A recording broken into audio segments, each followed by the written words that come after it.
Ok, primero vamos a comenzar con la semblanza del doctor Johnny Anacleto Santos. Él es profesor asociado C de tiempo completo en la Facultad de Medicina de la UNAM. Como grados académicos, estudió la licenciatura en Biología en la UAM Iztapalapa, que es la Universidad Autónoma Metropolitana. Además, hizo la maestría en Ciencias Naturales e Ingeniería en la misma universidad y el doctorado en Ciencias Biológicas y de la Salud en la misma. Tiene diferentes distinciones. Pertenece al Sistema Nacional de Investigadores, nivel candidato. Aunado a ello, ha ganado dos medallas al mérito universitario, en la maestría y en el doctorado en el año 2016 y 2021, respectivamente. De igual manera, fue galardonado con el Premio Santiago Más, otorgado por la Asociación Farmacéutica Mexicana al mejor trabajo en el Congreso Nacional de Ciencias Farmacéuticas en el 2017. Igual ganó el primer lugar en el concurso de trabajos de farmacognosia presentado en el Segundo Foro Nacional de Ciencias Farmacéuticas en el 2020. El doctor Johnny Anacleto Santos igual funge papel en la docencia, en diferentes cursos nivel de licenciatura en universidades como la UNAM, la UAM, la Universidad Americana de Puebla y en la Universidad Médico Naval en las licenciaturas de médico cirujano, biología molecular, fisioterapia, nutrición y médico cirujano naval. Ha realizado dos estancias de investigación internacional en la Universidad Complutense de Madrid, España, en 2016 y 2019. Tiene 10 artículos en revistas indexadas, 3 artículos de divulgación, un capítulo de libro, 42 participaciones en congresos nacionales e internacionales y participa como asesor en tesis de nivel licenciatura y en posgrado. Doctor, bienvenido. Muchas gracias. Buenos días, muchas gracias por la presentación. Voy a dar inicio con la plática. Bueno, el día de hoy les voy a platicar un poco acerca de la línea de investigación que he estado desarrollando aquí en el laboratorio de apicomplexas y vamos a hablar sobre un enfoque in silico e in vitro para poder obtener dianas farmacológicas enfocadas a poder inhibir la replicación de Toxoplasma gondii. Para esto iniciaré platicándoles acerca de nuestro modelo de estudio. Toxoplasma gondii es un parásito intracelular obligado de amplia distribución a nivel mundial. Estimaciones de la OMS nos dicen que aproximadamente un tercio de la población humana se encuentra infectada. Sin embargo, en inmunocompetentes no causa problemas graves. Los problemas más complicados se presentan en mujeres en edad reproductiva seronegativas y en pacientes inmunocomprometidos. Pertenece al filo apicomplexa y posee todas las estructuras características de una célula eucariota y además presenta organelos secretores implicados en la adhesión, invasión e internalización en la célula hospedera. Este parásito puede infectar a diferentes hospederos intermediarios. Tiene una gran variedad de hospederos, incluyendo mamíferos acuáticos, mamíferos terrestres, aves, reptiles, incluido el humano. Los hospederos definitivos son los félidos, que incluye diferentes especies de felinos y panteras. En humanos causa una infección conocida como toxoplasmosis y además es reconocida como una de las enfermedades oportunistas más común a nivel mundial. Este parásito no tiene organelos de locomoción. Al ser tan pequeño, utiliza un motor de actinamiosina. Este parásito, en su membrana, posee un complejo membranal compuesto por 3 membranas que le sirven para poder desplazarse. Este motor de actinamiosina está involucrando diferentes proteínas que le ayudan a fijarse a la membrana de la célula hospedera y a través de la polimerización de filamentos de actina se va desplazando, como lo harían las ruedas de un tanque de guerra. Es parecido el mecanismo que utiliza, pero a nivel molecular. El parásito, para poder invadir, inicia con el ciclo lítico. El ciclo lítico comprende desde la adhesión, la invasión, proliferación y el egreso de la célula hospedera. Al ser intracelular obligado, necesita estrictamente estar dentro de la célula hospedera para poder replicarse.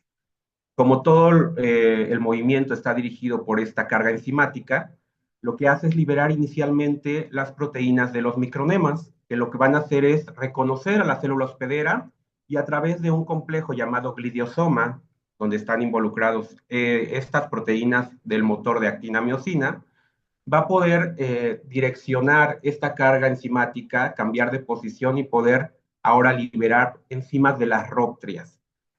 Posteriormente inicia este movimiento denominado tipo gliding para poder internalizarse, un movimiento de rotación sobre su propio eje que le va permitiendo ingresar a la célula hospedera.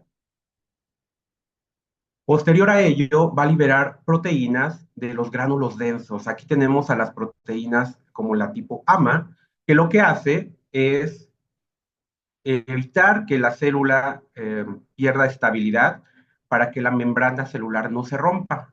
Al mismo tiempo, el parásito se va internalizando y utiliza la misma membrana de la célula hospedera para formar un fagosoma. Una vez que está dentro, este fagosoma se va a transformar en una vacuola parasitófora por medio de las proteínas de los gránulos densos, que son principalmente proteínas de tipo sinasa, que tienen la capacidad de cambiar la función de algunas enzimas de la célula hospedera. A partir de aquí puede iniciar el proceso de replicación por endodiogenia. Es un mecanismo característico de este parásito que lo que hace es formar dos células hijas a partir de la célula madre sin romper el complejo membranal. Ya vimos que el complejo membranal está compuesto de tres membranas. Entonces, hasta que se formen completamente estas células hijas, se rompe esa membrana y por lo tanto sigue esta replicación dando estructuras de este tipo, conocidas como rosetas. Quedan unidas por un extremo. Una vez que logran ocupar todo el espacio intravacuolar de la vacuola parasitófora y ya la célula no les sirve, ¿qué sigue? El egreso. Pueden lisar a la célula hospedera, cada uno de estos parásitos toma su camino que potencialmente puede invadir a otra célula hospedera. La respuesta inmune aquí juega un papel muy importante. En pacientes donde tienen una prevalente respuesta de tipo TH1, lo que hace es que el aumento en concentraciones de interferón gamma, factor de necrosis tumoral e interleucina 12 va a provocar que este parásito inicie un proceso de diferenciación. Lo que acabamos de ver ocurre en la fase aguda, cuando el parásito detecta que ya la respuesta inmune empieza a afectarlo, va a pasar por un proceso de interconversión para transformar a esa vacuola parasitófora en un quiste tisular. Estos taquizoitos pasan a formar bradizoitos, donde bajan su tasa metabólica y pueden permanecer en latencia por meses o años. El parásito tiene diferentes formas parasitarias. Presenta dos estructuras de resistencia: el oquiste, que es resultado de de la reproducción sexual, y el quiste tisular, que es lo que vimos que se forma cuando se activa la respuesta inmune. Además, tiene otras tres fases, que es el esporozoito, el taquizoito y el bradizoito. El esporozoito lo vamos a encontrar dentro del oquiste esporulado. Y el taquizoito y el bradizoito morfológicamente son muy similares. Sin embargo, el bradizoito se relaciona con la fase crónica de la infección y se va a encontrar únicamente dentro de los quistes tisulares. La tasa metabólica es tan baja que dentro del bradizoito podemos encontrar un gran número de gránulos de amilopectina que le permiten sobrevivir. Y el taquizoito se llama así porque taqui significa rápido, es el de replicación activa en la fase aguda de la infección, tiene mayor virulencia y alta motilidad. El ciclo biológico, les mencionaba que involucra diferentes hospederos. Los hospederos definitivos son los félidos, que incluye diferentes especies de felinos. Con el que más estamos en contacto sería el gato doméstico, pero también incluye panteras. En todos ellos pueden adquirir la infección por el consumo de presas que contengan quistes tisulares o agua contaminada con o quistes esporulados. Una vez que consumen estas estructuras de resistencia, el tránsito intestinal a través del paso por el estómago va a causar que que la pared del quiste se rompa. Por lo tanto, estos parásitos llegan al intestino delgado, invaden a los enterocitos y reconocen algunas proteínas específicas de estos animales. Por lo tanto, ocurre una diferenciación en micro y macrogametos, dando como resultado la formación de un cigoto. Esto va a originar al oquiste inmaduro, que es liberado a través de las heces al medio ambiente. Pero aquí hay que reconocer que esta fase no es infectante porque es un oquiste inmaduro. Para volverse infectante necesitan pasar alrededor de una semana aproximadamente en condiciones de humedad y temperatura favorables para volverse infectantes y formar el oquiste esporulado, que va a tener en su interior dos esporoblastos con cuatro esporozoitos cada uno. Este oquiste podría contaminar cuerpos de agua, alimentos, y los hospederos intermediarios adquieren la infección. Normalmente, un hospedero intermediario se infecta nuevamente y es consumido por otro de los hospederos definitivos para continuar el ciclo. Nosotros también podemos adquirir la infección a través del consumo de agua potable contaminada con oquistes esporulados, alimentos contaminados con oquistes esporulados y el consumo de carne cruda o insuficientemente cocida que contenga quistes tisulares. Además, se han reconocido otras formas de transmisión por transfusiones, por trasplantes. También se puede dar de la madre al feto por vía vertical y en accidentes de laboratorio. La prevalencia a nivel mundial está estimada en un tercio de la población humana. Sin embargo, estos porcentajes varían dependiendo la zona geográfica en la que nos encontremos. En países en vías de desarrollo, este porcentaje se puede elevar hasta cerca del 80%. Cabe mencionar que, por ejemplo, en algunos países como los Emiratos Árabes, el porcentaje de toxoplasmosis aguda puede ser hasta del 15% en mujeres embarazadas. Y en nuestro país, la prevalencia es alrededor del 60%, con hiperendemicidad en las zonas costeras del país debido a las condiciones climáticas que presenta. Además, recientemente se ha relacionado esta infección con cuadros graves de COVID. En este artículo mencionaban que alrededor de un 27.3% de pacientes que generaron síntomas graves de COVID estaban infectados con toxoplasma. Vimos que aquí la respuesta inmune es muy importante. Por lo tanto, al ser una enfermedad oportunista, si el paciente ya estaba muy débil y tenía una infección crónica de toxoplasma, aprovecha esta ventana donde el sistema inmune decae para poder diseminarse a otros órganos y en conjunto acabar con el paciente. Las manifestaciones clínicas son muy variadas. Tenemos diferentes tipos de pacientes que pueden presentar este cuadro. Pacientes inmunocompetentes, inmunocomprometidos y también hay un cuadro de toxoplasmosis congénita. En inmunocompetentes, generalmente este cuadro se autolimita, más del 90% de los casos son asintomáticos, inclusive se puede confundir con un resfriado común, ya que incluye linfadenitis, fiebre, dolor muscular, mialgias, perdón, y en algunos casos, como en pacientes inmunocomprometidos, pueden generar hepatoesplenomegalia, síntomas pulmonares, cardíacos y en la vía congénita se reconoce a la triada de Sabin, donde se caracteriza por presentar hidrocefalia, calcificaciones intracraneales y retinocoroiditis.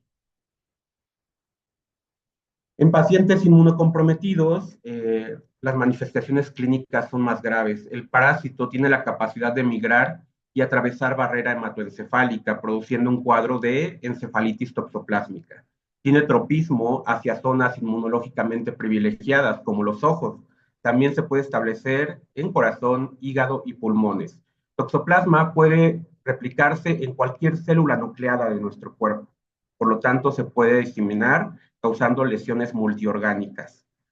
¿Qué pacientes pertenecen a estos grupos? Principalmente aquellos que reciben inmunosupresores, corticosteroides o aquellos que tienen VIH y se encuentran en fase de SIDA.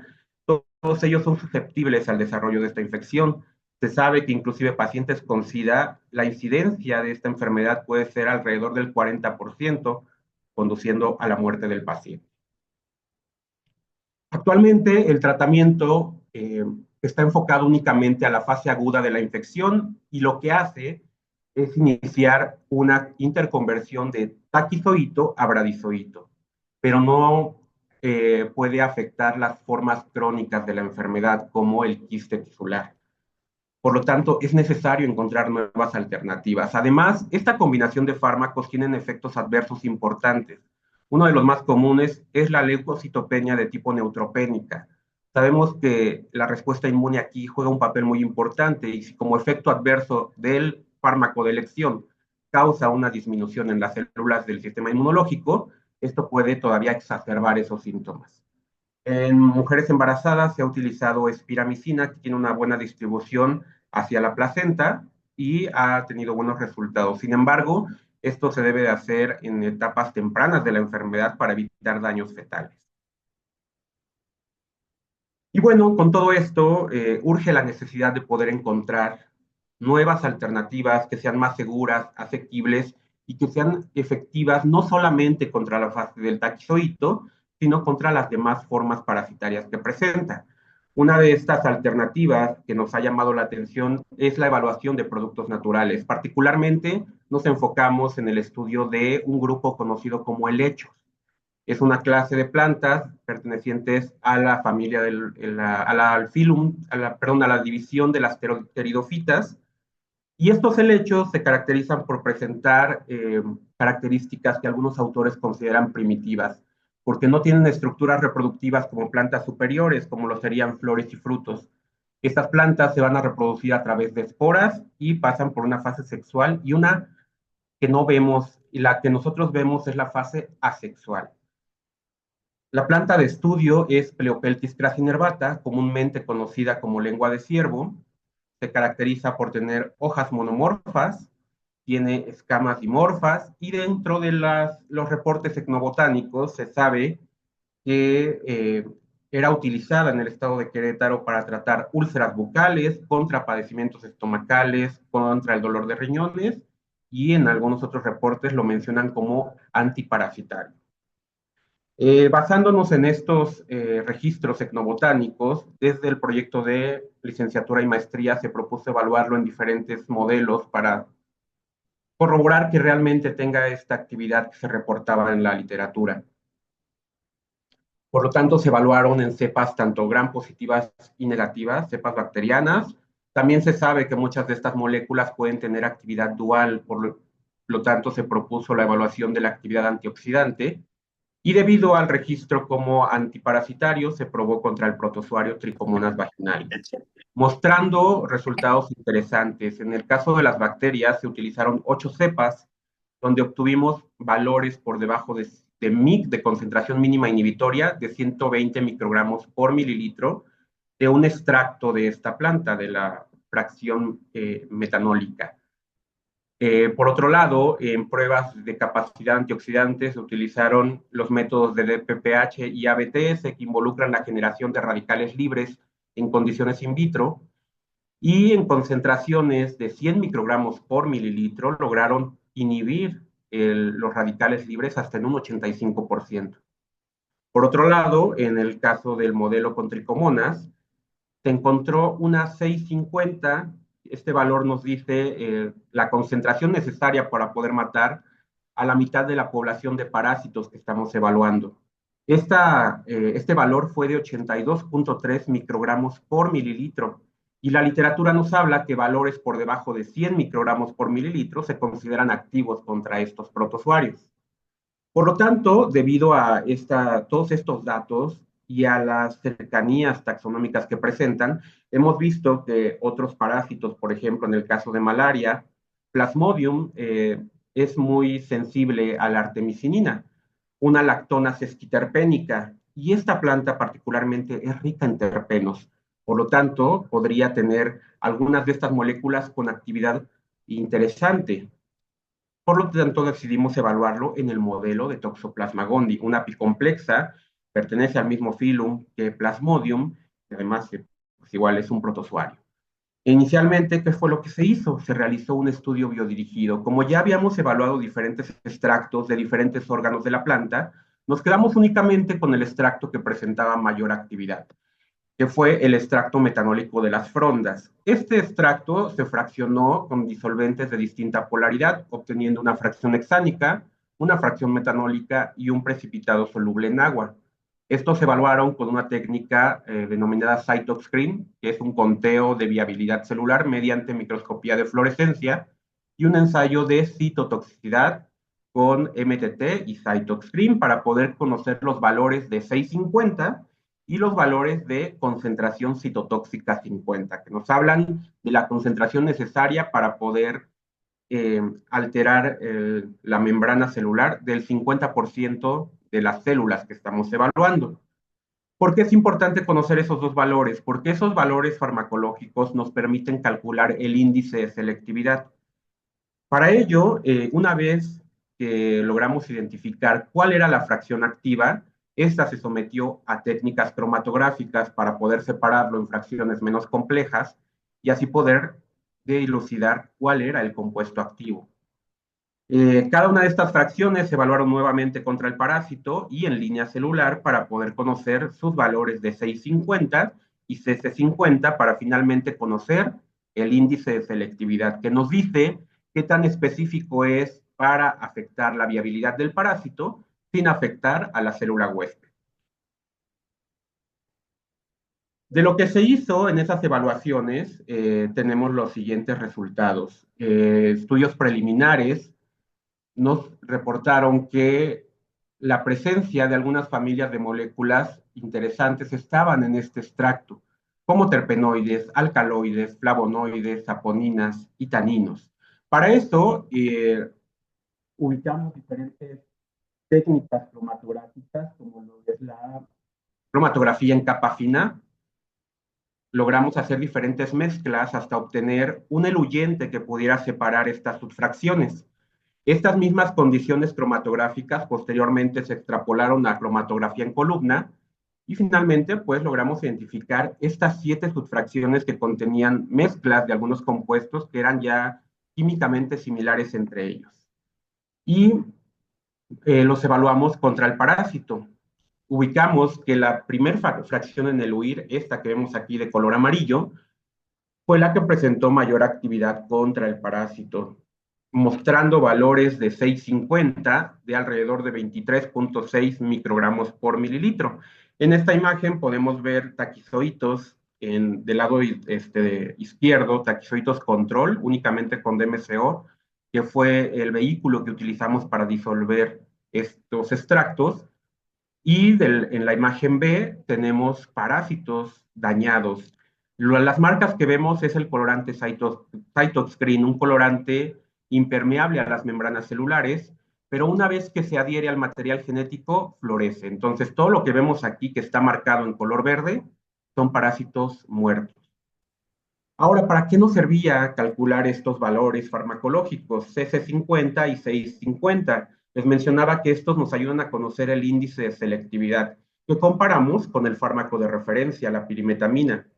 El índice de selectividad obtenido para la fracción HSF1 fue de 16.8.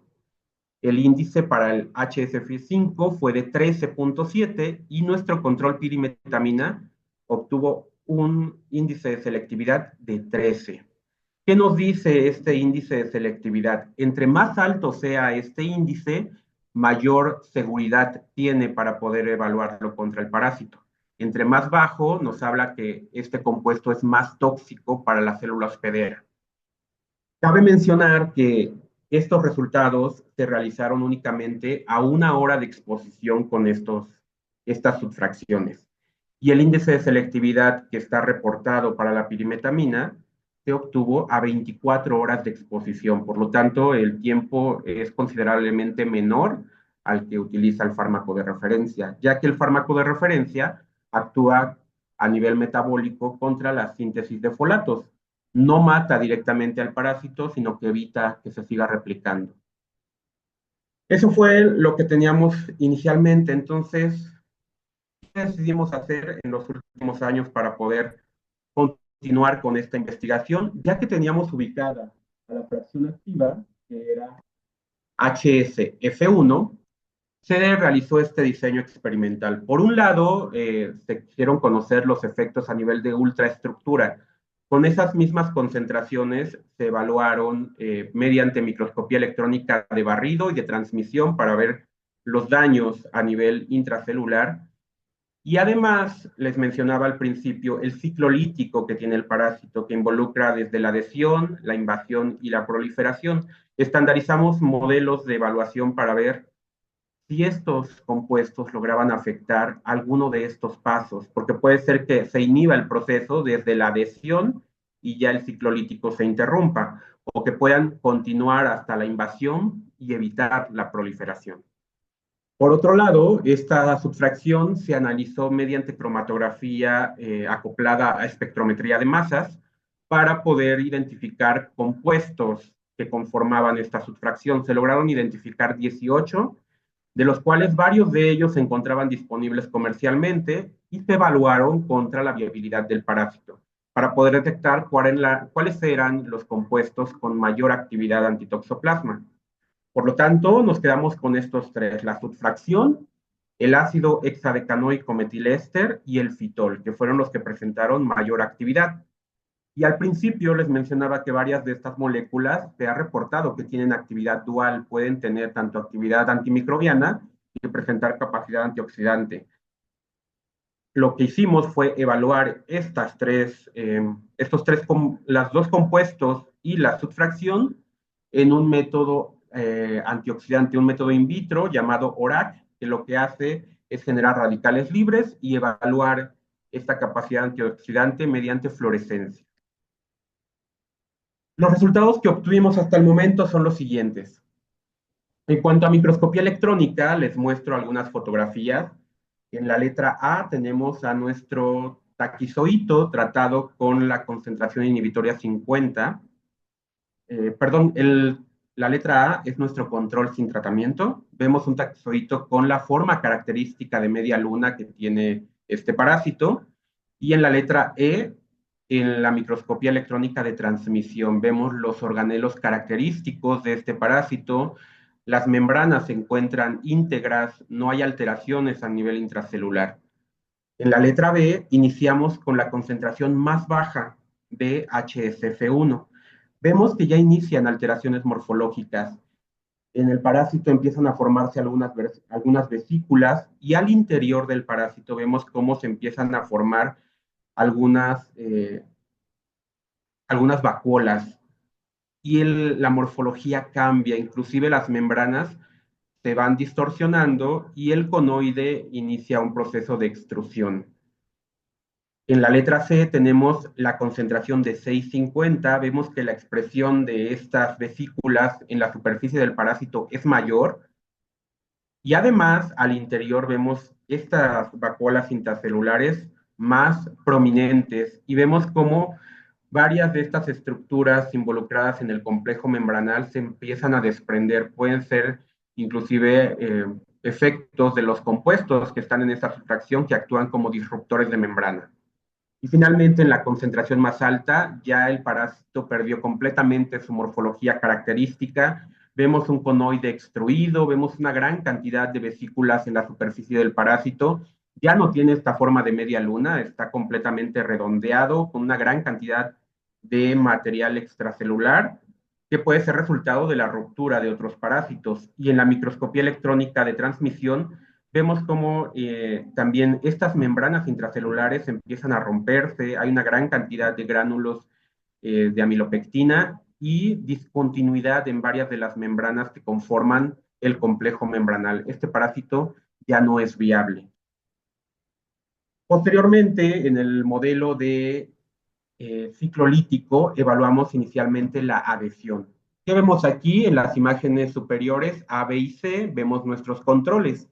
El control A es un control sin tratamiento, el control B es nuestro vehículo y la letra C es nuestro fármaco de referencia. En las flechas rojas estamos marcando los parásitos que lograron adherirse a estas células. Después de 15 minutos de exposición únicamente a células, a un cultivo celular al 80% de confluencia, vemos que efectivamente se logran adherir y esto se cuantificó mediante conteo en microscopía de contraste de fases. En las imágenes de E y F tenemos concentraciones crecientes de nuestra subfracción HSF1. ¿Qué logramos ver? En la concentración baja, en la letra D, el parásito ya no se adhiere a la membrana. Algunos lograron adherirse, pero el número de parásitos adheridos es menor en comparación a los que se encuentran extracelularmente. En la letra E, que es la concentración de 650, logramos ver también algunos que pueden pegarse, pero La mayoría se encuentran fuera, inclusive la morfología característica se ha perdido. Vean una comparación entre en la imagen B, donde conserva esta característica morfología de media luna. En la letra E ya es ovoide y ya no está unido a la membrana celular. Y en la letra F, cuando evaluamos 47 microgramos por mililitro, vemos que ya ninguno de los parásitos logró adherirse a las membranas celulares. Todos se encuentran fuera, suspendidos en el medio de cultivo, con una morfología alterada. Y aquí se resumen los datos que logramos obtener. Vemos que nuestros controles, tanto sin tratamiento como de MCO, se comportaron de una manera similar, logrando tener un porcentaje de adhesión superior al 30%. Nuestro fármaco de referencia logró bajar ese porcentaje en alrededor de un 27%. Y vemos cómo nuestros tratamientos a partir de 11 microgramos logran reducir a menos del 5% este porcentaje de adhesión. En 23 se reduce a cerca del 1% y en 47 microgramos ya no vemos ningún parásito adherido a las membranas celulares. Continuamos con este proceso lítico y ahora vemos los resultados de invasión. ¿Cuántos parásitos lograron entrar en la célula hospedera y formar una vacuola parasitófora? En la parte superior vemos nuestros controles. La letra A está en cultivo sin tratamiento, la letra B es de MCO y la letra C es el fármaco de referencia, la pirimetamina. Vemos cómo en ambos, bueno, en los tres controles, tanto los controles positivos y negativos, el parásito logra invadir sin problema. Se reduce ligeramente el porcentaje de invasión en la pirimetamina, pero no es comparable a lo que vemos con nuestros tratamientos. En la letra D es la concentración más baja, 11 microgramos, y vemos cómo varios parásitos no lograron ni adherirse, no pudieron entrar, se encuentran fuera de las células. En otros campos podríamos observar que algún parásito logró invadir, pero es muy baja este porcentaje en comparación a lo que vemos en los controles. En la letra E tenemos la 650, vemos como muchos de estos parásitos están flotando en el cultivo celular, no lograron ni siquiera adherirse a la célula hospedera. Y en la letra F, lo mismo, vemos muchos que ya están muertos, la refringencia ha cambiado completamente y la morfología de varios de estos taxizoitos se ve comprometida. En cuanto a los resultados, vemos que nuestros controles sin tratamiento y DMCO tienen un comportamiento similar. La pirimetamina reduce este porcentaje de invasión en alrededor de un 23% y nuestro tratamiento a partir de 11 microgramos reduce este porcentaje de invasión cercano al 3%. En 23 microgramos el porcentaje es menor al 1% y en 47 microgramos no vemos ninguna vacuola parasitófora. Finalmente, en la fase de proliferación, lo que estamos evaluando es la cantidad de parásitos que puedan dividirse. Les decía que el parásito forma vacuolas parasitóforas y podríamos encontrar estructuras como estas, que son las rosetas características cuando está proliferando dentro de la célula hospedera. Entonces lo que hicimos fue contar vacuolas que tengan 8, 16 y diferentes múltiplos de estos parásitos. En la parte superior tenemos nuevamente nuestros controles. En la letra A tenemos varias rosetas. Es un control sin tratamiento. El parásito está proliferando como lo hace normalmente.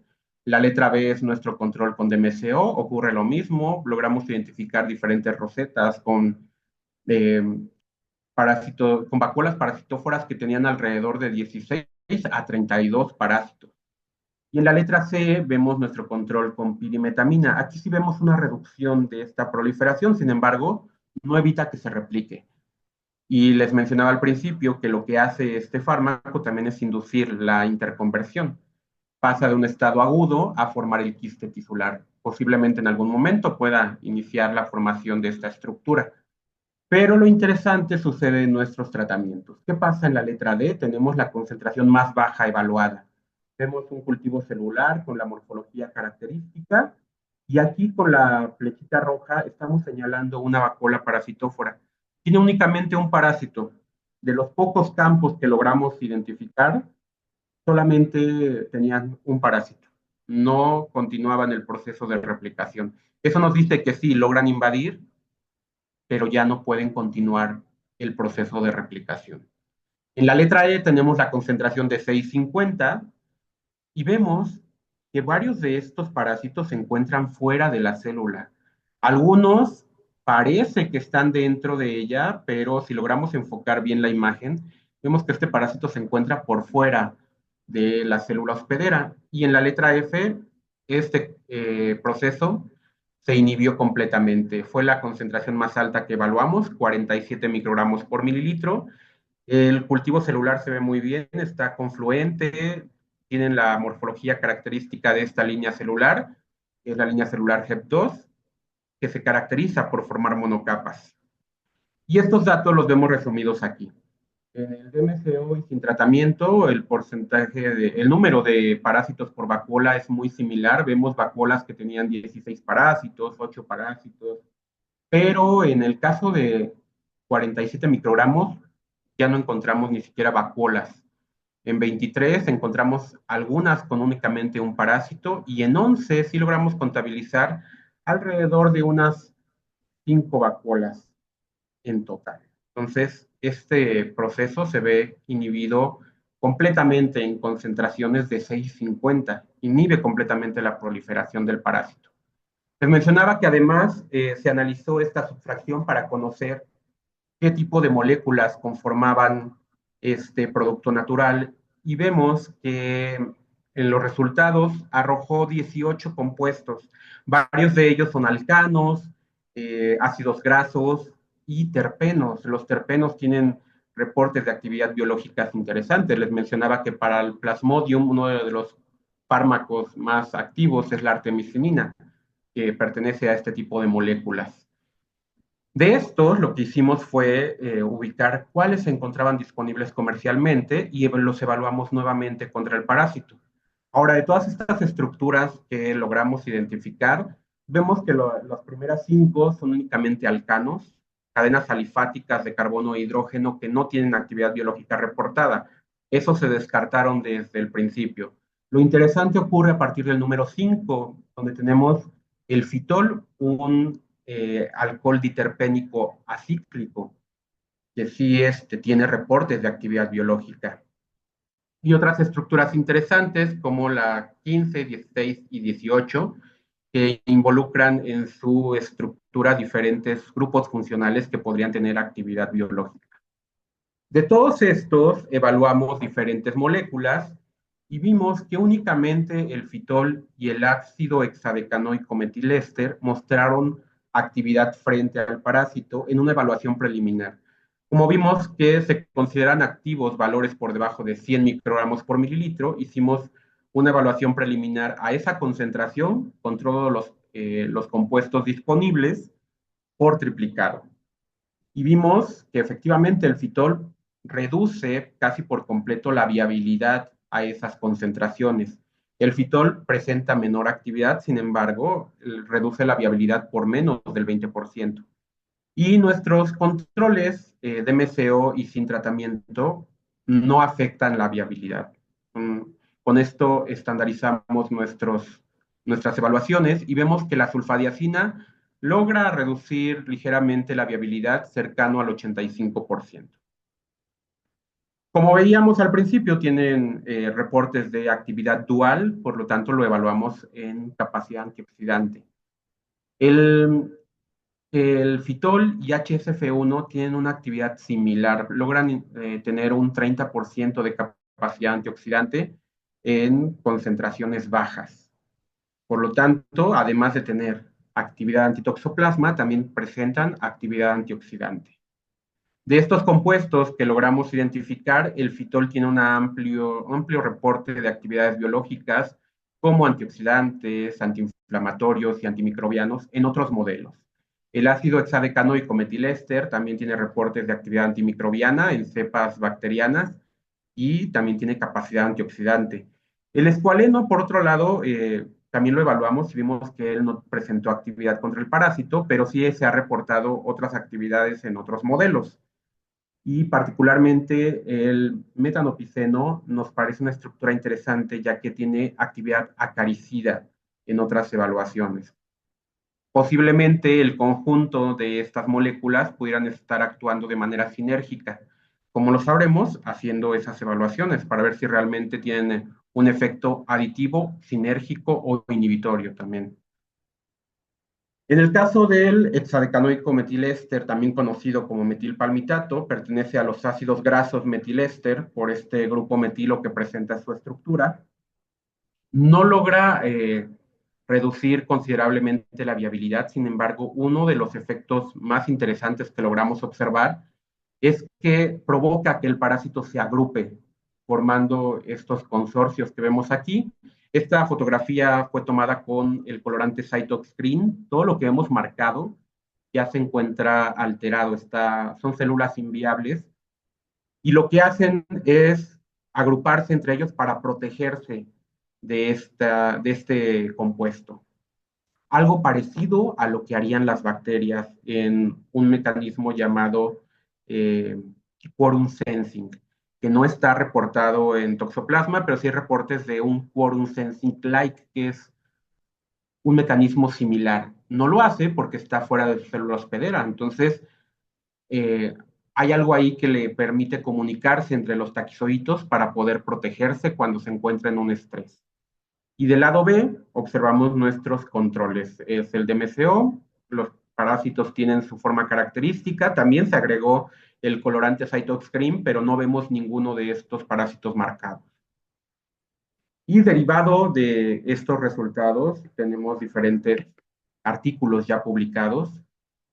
¿Y qué estamos haciendo actualmente? Esto que les platiqué fue lo que ya tenemos publicados en revistas indexadas y actualmente estamos trabajando en otros modelos. Ya vimos que si tiene actividad, estos compuestos resultan prometedores, por lo tanto, proponemos también la evaluación de la expresión génica de algunas enzimas cruciales en la ruta FAS2. Seguimos esta ruta metabólica ya que no la compartimos con el parásito y está involucrada en la síntesis de ácidos grasos que van dirigidos a la formación de membranas celulares. Además, también estamos iniciando pruebas in vivo de los compuestos activos y estudios de acoplamiento molecular para ver si realmente estas enzimas se unen específicamente a los compuestos y si afectan también la ruta metabólica. Hay muchas de ellas que resultan cruciales, pero otras pueden tomar el papel de algunas que ya no se encuentran. Las diferencias metabólicas que tenemos son muy importantes. Nosotros podemos hacer faz 1 para la formación de ácidos grasos de cadena corta. Sin embargo, el parásito necesita ácidos grasos de cadena larga, de 14 y 16, como el ácido mirístico. Al involucrar esta ruta metabólica, están participando las enzimas FABH, FABD, FABI y FABZ. Lo que nosotros buscamos son enzimas cruciales para esta ruta metabólica y poder inhibirlas. Entonces, ¿qué se hizo? Esto se hizo en colaboración con la Facultad de Química y lo que se hizo fue buscar las estructuras en archivos PDB para poder modelarlas y conocer los tetradímeros y homodímeros de algunas de estas enzimas que resultan druggables. ¿Qué quiere decir esto? Que pueden ser potencialmente utilizadas como blancos farmacológicos. FABH se descarta desde un principio, FABD se descartó desde un principio porque ya la literatura nos dice que no es una enzima que pueda ser druggable, puede interactuar con diferentes moléculas, por lo tanto no hace uniones específicas. Y nos enfocamos únicamente a estas 4 enzimas. Utilizamos diferentes estrategias, entre ellas un blind docking y un site-directed locking, que lo que hace en un inicio es saturar a la molécula, a nuestra proteína, con todos los ligandos para ver si alguno de ellos se pega. Y el otro es ubicar el sitio activo de la molécula y dirigir este ligando para ver si tiene una unión específica. Para eso utilizamos el programa Kibina para el docking ciego y el Nina B1.0 para el docking dirigido. Además, existe otra técnica, otro programa llamado DeepDock, que lo que hace es una combinación de docking ciego y docking dirigido al sitio activo. Vemos aquí en esta representación esquemática, en la figura número 5, que varios de los ligandos tienen actividad contra estas enzimas. La que resultó más prometedora fue FAPZ. Varios de estos ligandos, que fueron todos los compuestos que identificamos en la subtracción, se obtuvieron también estas estructuras para poder ver si tienen afinidad contra los sitios de unión de estas proteínas. La más prometedora fue FAPZ, logrando interacciones con más del 90% de los ligandos. Y posteriormente, ya que vimos que FAPZ resulta muy buena, hicimos un análisis de CNN Score que nos habla de la afinidad que tienen estos ligandos hacia el sitio activo. Entre más negativo sea este valor, mayor es la interacción que tienen. Posteriormente vimos que varios de estos compuestos presentan estructuras especulares, tienen centros quirales, a pesar de que sean la misma molécula, la conformación tridimensional cambia. El fitol fue el que presentó mayor afinidad contra FAPZ, pero el fitol tiene toda esta mezcla racémica, tiene 8 isómeros. Por lo tanto, lo que hicimos fue buscar las estructuras de los 8 isómeros y evaluarlos nuevamente con estas técnicas para ver cuál de estos isómeros tenía mayor afinidad contra el sitio activo. Y vimos que el isómero número 2 fue el que tenía mayor afinidad. Los otros isómeros tenían interacciones muy débiles en comparación al isómero 2, que sí se unía específicamente al poro donde se encuentra el sitio activo de la enzima. Eso es lo que tenemos hasta el momento con el fitol, pero vimos que también el metilpalmitato presenta actividad contra el parásito. Entonces, lo que proponemos es hacer todo lo que ya hicimos con el fitol, pero ahora enfocado al metilpalmitato. El metilpalmitato no tiene isómeros, pero ocurre algo interesante. Podemos encontrarlo en su forma hidrolizada o en su forma de éster. La idea es utilizar las dos formas para poder ver cuál tiene mayor actividad, ya que la forma hidrolizada podría liberar dentro pues ya intracelularmente, podría liberar ese grupo funcional y actuar de manera independiente. Lo mismo pasaría con el grupo metilo. El éster puede liberar este grupo metilo y ese es el que se encarga de actuar como disruptor de membrana. Todo lo que ya vimos son únicamente datos de programas en computadora que nos hablan de qué tanta afinidad tienen por probabilidad. Para esto necesitamos pasarlo a un modelo biológico. Generalmente lo que obtenemos en estos programas no necesariamente se va a comportar de la misma manera en modelos biológicos porque hay muchas variables que no podemos controlar. Sin embargo, nosotros logramos constatar estos efectos que observamos in sílico. Mediante PCR en tiempo real y punto final logramos ver cómo HSF1 sí logra inhibir la expresión génica del gen B1, que es un gen conservado, y del gen FAPZ, que es la proteína que estamos evaluando en modelos incílicos.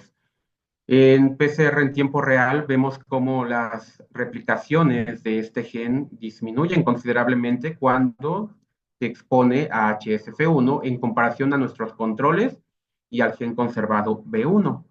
Ya que vimos que sí HSF1 lograba afectar, ahora vamos con nuestro compuesto de interés, el fitol. En PCR de retrotranscriptasa lo que hace es inhibir la expresión génica del gen que codifica para FAPZ. Utilizamos las concentraciones reportadas y que nosotros calculamos para la 650. Vemos que en concentraciones de 38.5 logra inhibir casi completamente la expresión génica. En la 650 logramos ver una banda muy tenue y en 9.6 igual se ve afectada la expresión en comparación a lo que vemos con una molécula ya reportada que tiene actividad contra FAPZ, el triclosan, a 0.11 microgramos por mililitro, perdón, 0.11 gramos. Y nuestros controles de MCO y sin tratamiento no mostraron cambios en la expresión génica. Incluimos el gen beta-tubulina como un gen constitutivo, ya que es ampliamente expresado en estas células, y el B1 como un gen conservado, que nos habla de que realmente estamos evaluando el ARN de este parásito. Y bueno, hasta el momento eso es son los hallazgos a los que hemos llegado con nuestro grupo de investigación. Nosotros somos el laboratorio de apicomplexas, la jefa del laboratorio es la doctora Norma Rivera Fernández, la técnico académico Teresa López y nuestros estudiantes de pregrado y posgrado. Actualmente tenemos financiamiento mediante PAPIT y un proyecto de ciencia de frontera y un proyecto registrado en la División de Investigación. Este no está financiado, pero está en proceso, enfocado al estudio del lipidoma de este parásito. También contamos con colaboraciones con otras facultades de la UNAM, como la Facultad de Química, y universidades como el CIMBESTAP y la Universidad Autónoma Metropolitana. En colaboraciones internacionales estamos trabajando con la Universidad Complutense de Madrid y con la Universidad de Tabriz en Irán. Y bueno, eso es todo por mi parte. Muchas gracias y si tienen alguna pregunta, se las responderé con gusto. Doctor, muchas gracias por su presentación. Definitivamente un tema de total interés, un tema complicado por la biología del propio parásito y por el tropismo por órganos, como usted lo mencionó, inmunoprivilegiados. Creo que actualmente la búsqueda por estas nuevas terapias o por nuevas estas estrategias terapéuticas tiene mucho que seguir investigando, tiene mucho que seguir dando y le felicitamos. Como el doctor ya lo dijo, y queremos saber si alguien de ustedes tiene alguna pregunta. Las leemos con mucho gusto y el doctor seguramente nos las podrá contestar sin ningún problema.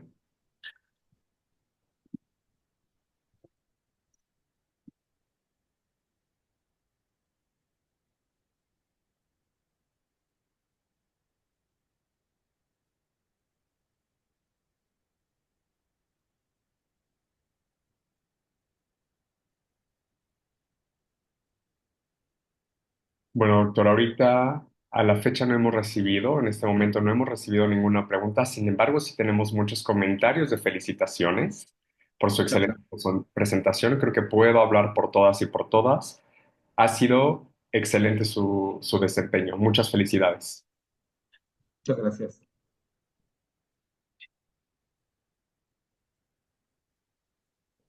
Bueno, aprovechando el espacio, quisiera mencionarles que también estamos abiertos a nuevas colaboraciones.